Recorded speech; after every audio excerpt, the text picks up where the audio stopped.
Kita juga perlu menggarisbawahi realita bahwa ketika seseorang telah benar-benar mengalami sebuah pengalaman yang benar dengan Allah, ketika seseorang mengenal Kristus dengan benar, orang tersebut akan menyadari kelemahannya dan menyadari bahwa ia adalah seorang pendosa.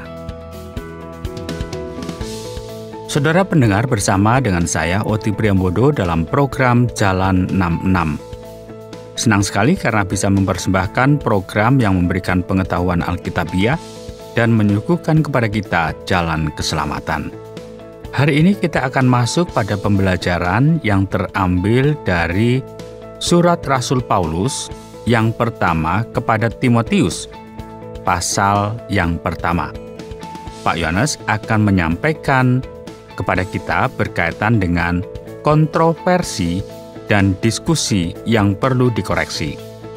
Saudara, kita hidup dalam sebuah zaman yang membingungkan, karena kita berhadapan dengan banyak sekali filosofi yang aneh dan berbeda, yang mempengaruhi kehidupan banyak orang. Oleh karena itu, mari kita mencari tahu bersama-sama bagaimana kita bisa menghindari hal-hal yang dangkal seperti ini dengan kesetiaan. Saudara, hari ini kita akan mulai pembelajaran kita dalam surat-surat pengembalaan. Surat-surat ini merupakan surat yang ditulis oleh Rasul Paulus kepada Timotius. Surat ini juga dikirimkan kepada Titus. Surat-surat ini pada umumnya berkaitan dengan kepemimpinan yang ada di gereja, serta bagaimana memimpin kumpulan orang yang beriman atau orang yang percaya.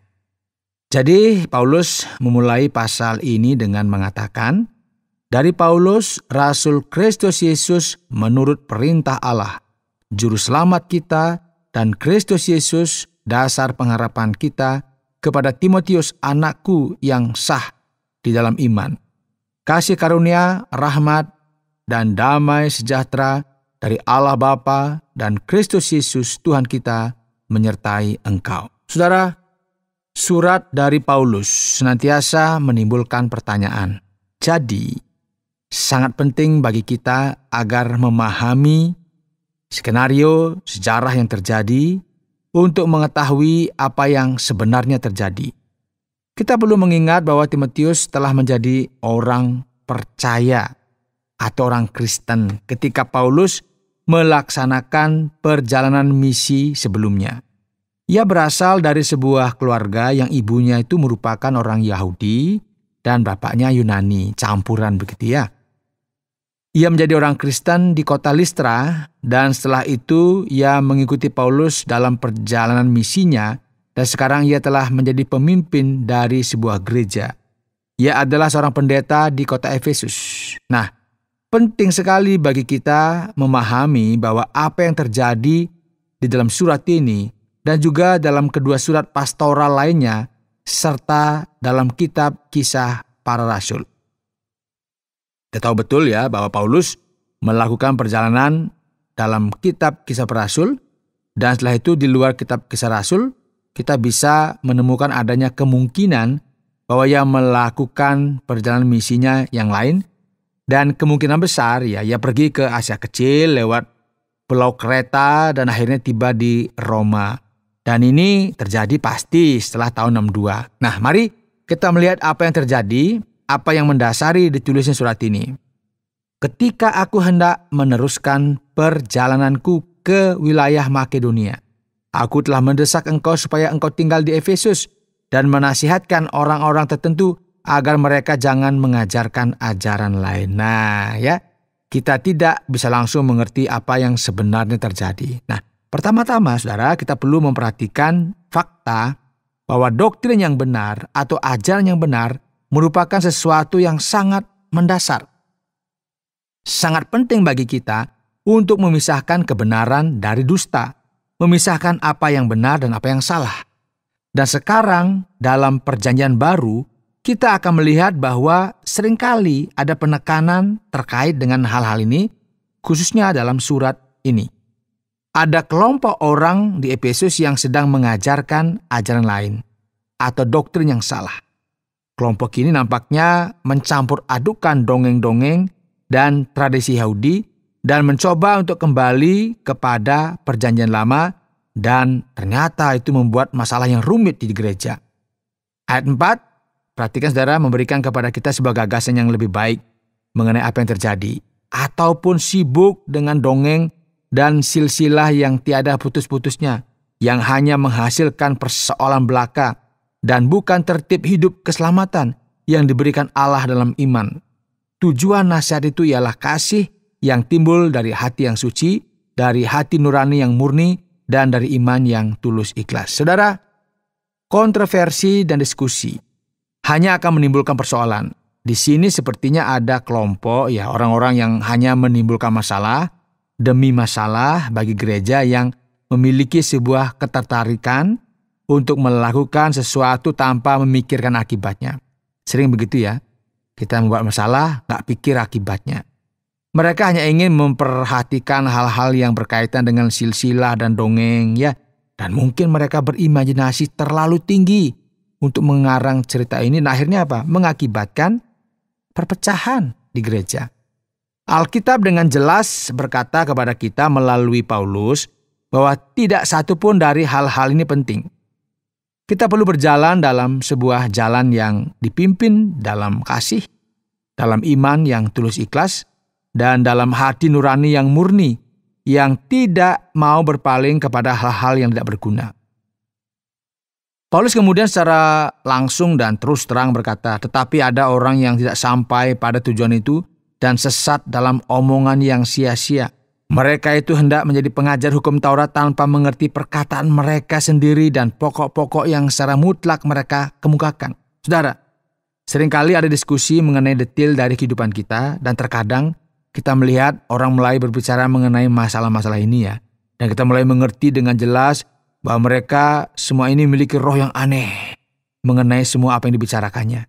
Kita bisa melihat bahwa mereka suka menyombongkan diri dan memiliki sikap merasa lebih tahu dari orang lain. Punya pengalaman seperti itu? Ini lebih rohani begitu ya. Mereka tidak memiliki kasih yang memikirkan orang lain dan orang-orang yang ada di sekitar mereka. Nah, inilah yang terjadi di gereja saat itu. Penyesat-penyesat percaya bahwa mereka ini merupakan ahli dalam hukum Taurat. Dan mereka juga mencoba untuk memimpin kehidupan orang dalam kumpulan yang ada di jemaat.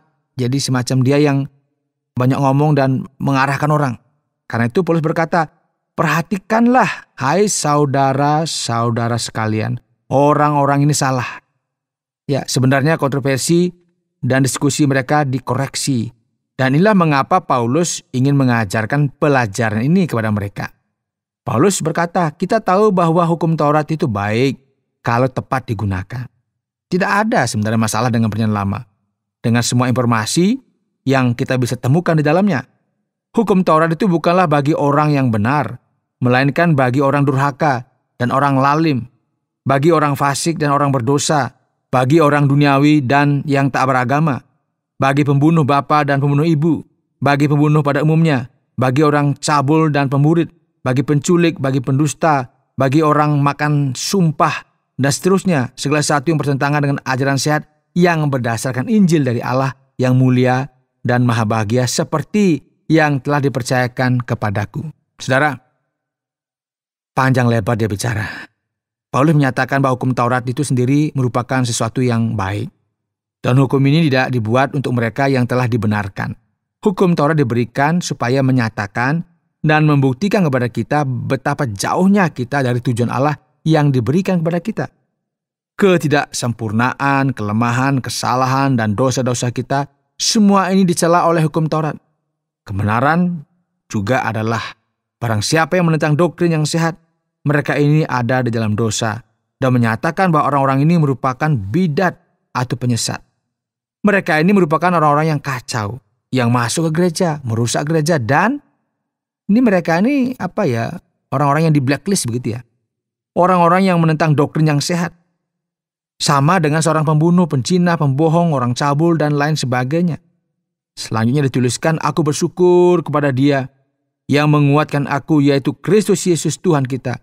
Karena Ia menganggap aku setia dan mempercayakan pelayanan ini kepadaku.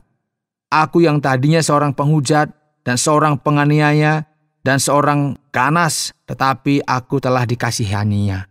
Karena semuanya itu telah kulakukan tanpa pengetahuan, yaitu di luar iman. Malah kasih karunia Tuhan kita itu telah dikaruniakan dengan limpahnya kepadaku dengan iman dan kasih dalam Kristus Yesus. Saudara yang dikasihi oleh Tuhan, Paulus memuliakan Allah dan mengucap syukur kepadanya karena apa yang telah ia lakukan dalam kehidupannya sebagai seorang rasul bagi bangsa-bangsa bukan Yahudi. Paulus menekankan tentang sebuah fakta bahwa ia memiliki otoritas dan hak untuk mengatakan semua ini karena ia merupakan seorang rasul Yesus Kristus dan misinya adalah untuk mengajar dan memberikan nasihat bagi gereja Kristus. Perkataan ini benar dan patut diterima sepenuhnya. Nah, frase ini diulang beberapa kali di sepanjang surat-surat pengembalaannya. Kristus Yesus datang ke dunia untuk menyelamatkan orang berdosa. Dan di antara mereka akulah yang paling berdosa. Tetapi justru karena itu aku dikasihani. Agar dalam diriku ini, sebagai orang yang paling berdosa, Yesus Kristus menunjukkan seluruh kesabarannya. Dengan demikian aku menjadi contoh bagi mereka yang kemudian percaya kepadanya dan mendapat hidup yang kekal. Hormat dan kemuliaan sampai selama-lamanya bagi Raja segala zaman Allah yang kekal, yang tak nampak, yang esa. Amin. Ya, ini merupakan sesuatu yang menarik kita amati. Yaitu di tengah segala nasihat dan teguran yang diberikan oleh Paulus, yang menentang segala kontroversi dan diskusi yang perlu dikoreksi. Paulus tidak mengabaikan sesuatu yang penting, yaitu Injil yang murni itu sendiri. Mengapa, saudara? Karena Paulus sedang mencoba untuk berkata bahwa daripada kita membuang-buang waktu untuk membahas hal-hal yang tidak perlu, tidak berguna, kita perlu mengingat bahwa Kristus telah datang ke dunia untuk menyelamatkan orang-orang yang berdosa. Paulus menambahkan hal ini, dari semua orang yang berdosa itu, akulah yang paling berdosa. Paulus memberikan pujian dan penyembahannya kepada Allah dengan baris yang tertera di sana, yang mungkin sekali merupakan sebuah bagian dari kidung pujian dari gereja mula-mula. Ia memuji Allah, Allah yang satu-satunya Sang Bapa dari Tuhan kita Yesus Kristus. Dan sekarang ia memberikan sebuah instruksi kepada Timotius. Tugas ini kuberikan kepadamu, Timotius anakku. Kita perlu memperhatikan di sini nada yang bersifat pribadi yang disampaikan oleh Paulus kepada Timotius sesuai dengan apa yang telah dinubuatkan tentang dirimu, supaya dikuatkan oleh nubuat itu engkau memperjuangkan perjuangan yang baik. Saudara, sudah ada nubuatan mengenai Timotius dan mengenai masa depannya, dan semua itu kini telah menjadi kenyataan.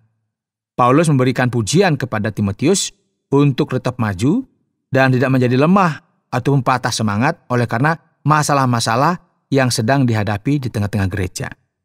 Dengan iman dan hati nurani yang murni, beberapa orang telah menolak hati nuraninya yang murni itu, dan karena itu kandaslah iman mereka. Di antaranya Hymenaeus dan Alexander, yang telah kuserahkan kepada iblis supaya jera mereka menghujat. Baiklah, jadi seperti yang kita bisa lihat di sini, saudara, kehidupan Kristen merupakan sebuah jalan. Jalur yang kita perlu senantiasa amati dengan seksama. Paulus berkata, Timotius anakku yang terkasih, teruslah berjuang dan jangan biarkan masalah-masalah dan segala kekacauan ini mengacaukan hidupmu, jalanmu, dan pertandingan yang sedang kamu jalan ini. Tetaplah berpegang pada iman. Tetaplah kuat berpegang pada hati nuranimu. Kamu tahu bahwa hidupmu harus berbeda dari kehidupan para penyesat dan orang-orang yang kacau ini. Paulus kemudian memberikan nama-nama di sini, diantaranya ada Hymenaeus dan Alexander yang telah berpaling dari gereja dan yang telah diserahkan kepada iblis supaya sikap mereka dikoreksi. Saudara yang dikasihi oleh Tuhan, kebenaran yang kita peroleh adalah bahwa kesatuan dan kesehatan gereja harus tetap dijaga. Inilah mengapa kita ada masa-masa yang sulit. Kita perlu kata-kata yang memberikan arahan karena kontroversi dan diskusi itu perlu dikoreksi. Anda sedang mendengarkan Jalan 66 dalam rangkaian pembahasan 1 Timotius pasal yang pertama, yang telah dijelaskan oleh Pak Yohanes dengan topik kontroversi dan diskusi yang perlu dikoreksi. Dan saatnya kita akan sampai kepada sesi tanya jawab. Pak Yones, bisakah Bapak menjelaskan sedikit lagi apa yang terjadi dalam perjalanan misi Paulus yang bahkan tidak tercatat dalam kitab Kisah Para Rasul? Apakah ini merupakan sebuah spekulasi semata begitu?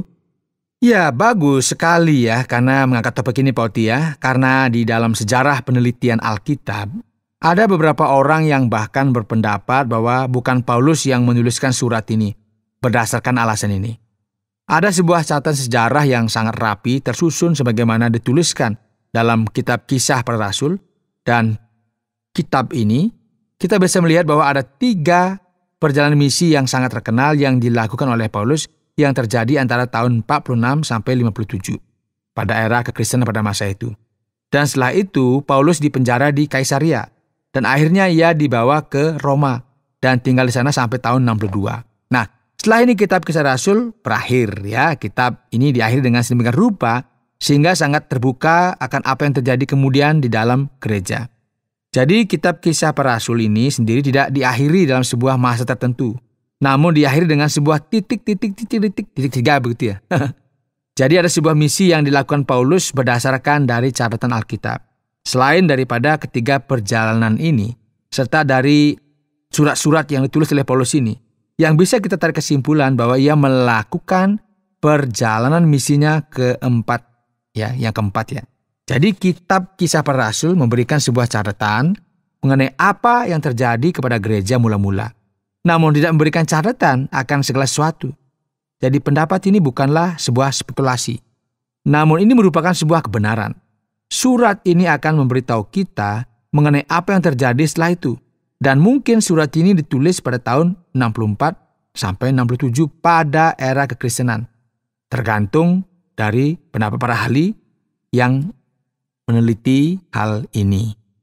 Berikutnya Pak Yones, orang-orang yang mulai membaca dalam bagian ini mungkin akan berpikir, siapakah Timotius ini? Namanya ditulis di sini dan bahkan ia telah mendapatkan nubuatan mengenai hal ini, sebagaimana yang ditulis pada ayat yang ke-18. Nubuatan apakah ini Pak Yones dan siapakah sebenarnya Timotius ini? Ya Pak Oti, Timotius merupakan orang yang paling penting dalam perjalanan misi Paulus dalam Perjanjian Baru.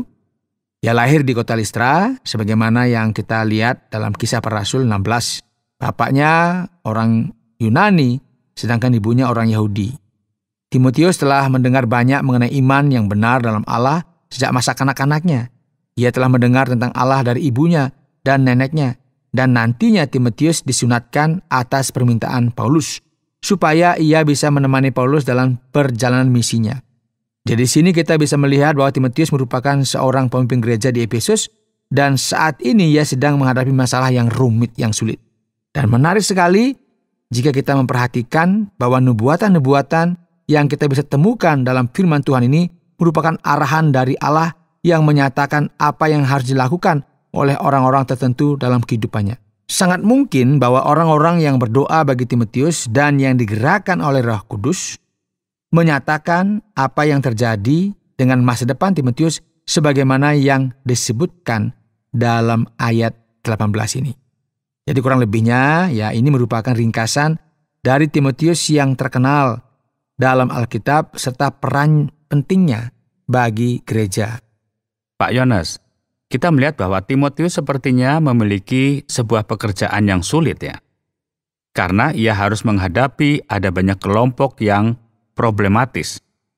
Dan kelompok apa sajakah yang akan mengakibatkan masalah yang sedemikian banyak bagi jemaat di Efesus?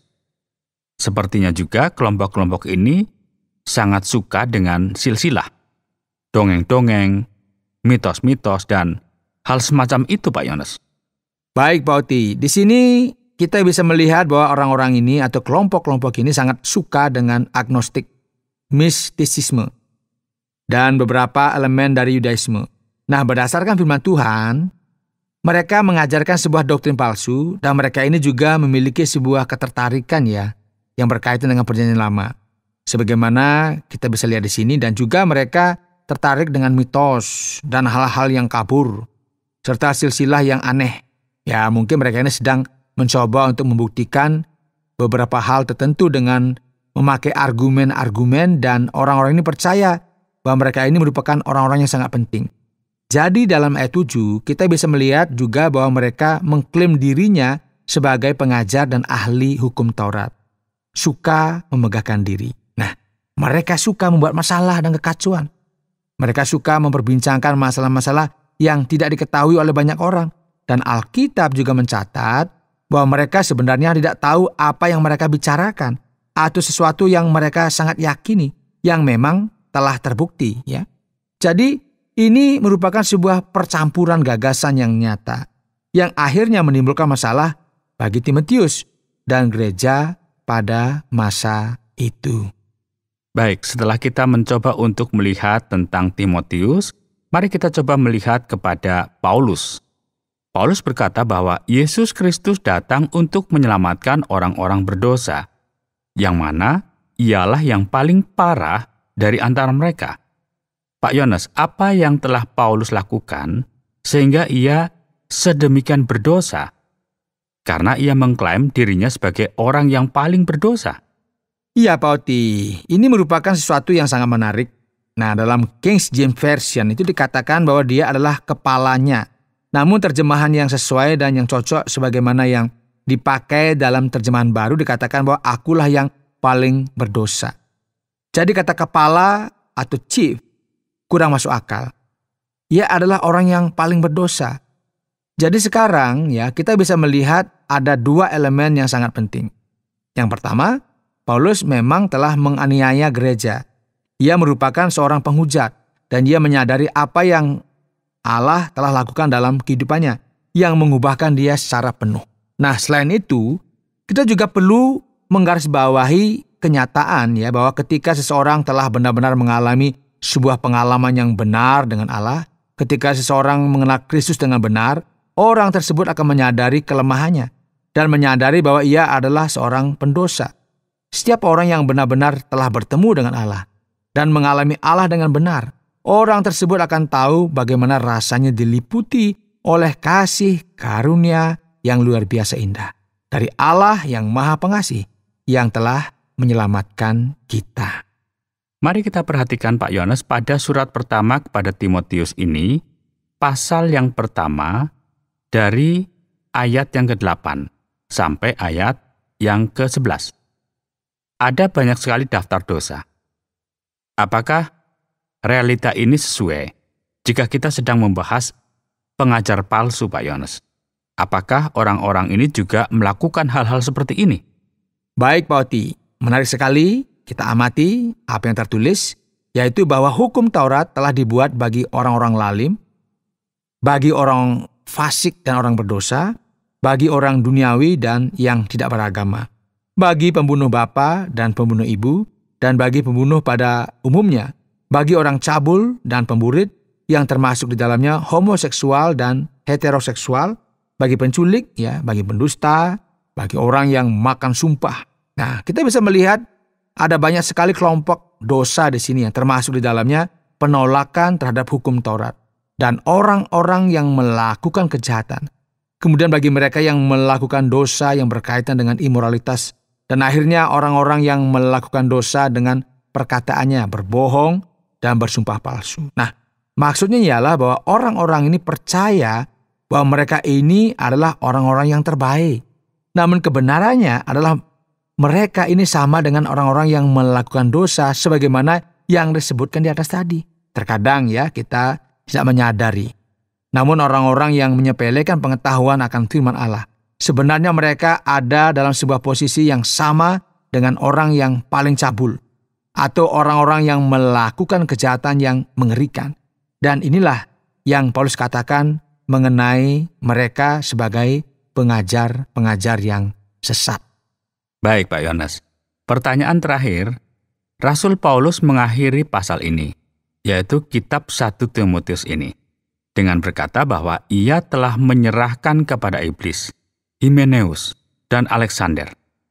Apakah ini merupakan asal-usul munculnya istilah "Let the devil take hindmost" berasal, Pak? Wah, Tidak bisa kita katakan seperti ini, Pak Oti. Namun idiom atau ungkapan ini mungkin saja berasal dari keadaan yang aneh dan memusingkan ya saat itu ya. Jadi sekarang apa yang terjadi di sini sebenarnya adalah seperti ini ya. Gagasannya adalah bahwa di dalam gereja, setan tidak memiliki kuasa. Jadi orang-orang ini jelas sekali dikeluarkan dari gereja dengan harapan bahwa ini akan mengakibatkan hal-hal positif bagi mereka pada akhirnya. Orang-orang ini memiliki tanggung jawab untuk menyadari kenyataan. Karena mereka akan dikeluarkan dari gereja ke dalam dunia yang jahat ini. Di mana iblislah yang memiliki kuasa dengan batasan tertentu. Jadi dengan cara ini, Paulus sedang mencoba untuk membuat orang-orang ini menyadari tentang apa yang telah mereka lakukan, dan akhirnya mereka bertobat. Dan supaya mereka juga, pada akhirnya juga apa? Melakukan kembali apa yang benar dan yang mulia. Baiklah, terima kasih banyak Pak Yohanes. Tetaplah untuk bersama dengan kami, saudara pendengar, karena kita akan melihat apa yang bisa kita pelajari pada bagian ini. Saudara, hari ini dalam program Jalan 66, kita telah memulai pembelajaran kita dalam surat Paulus yang pertama kepada Timotius. Kita telah memperhatikan pasal pertama dan tema kita hari ini adalah kontroversi dan diskusi yang perlu dikoreksi. Anda telah melihat bahwa ada kelompok orang-orang yang memiliki pendapat yang sangat aneh.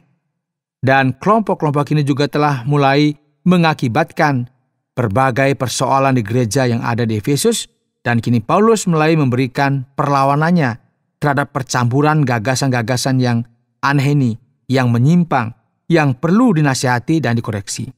Sering sekali kita secara mudah berpikir, apakah memang perlu kita mendiskusikan hal-hal semacam ini? Saudara yang dikasihi oleh Tuhan, sebenarnya doktrin Alkitab yang benar sangatlah perlu. Dan jika kita hanya menjadi orang yang hanya tahu kulitnya saja, hal ini tidak akan membawa kita kemana-mana. Jadi penting sekali bagi kita mengetahui doktrin Alkitab yang fundamental. Saudara pendengar, karena waktu yang tidak memungkinkan, kita akhiri program Jalan 66 kali ini. Kami menantikan Anda untuk tetap mengikuti pelajaran berikut dalam lanjutan pembelajaran Alkitab yang memberikan pelajaran menyeluruh tentang firman Tuhan. Jika Anda memiliki pertanyaan atau berespon terhadap topik berhubungan dengan program ini, silakan menyampaikan melalui WhatsApp ke nomor 081 333 777 386. Terima kasih atas perhatian Anda.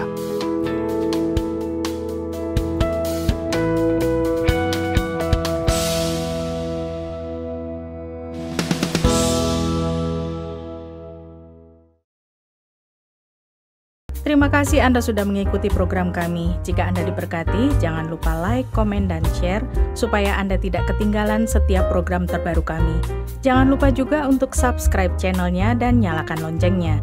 Jika Anda ingin mendukung pelayanan kami, bisa melalui rekening kami berikut ini atau menghubungi kami di sini.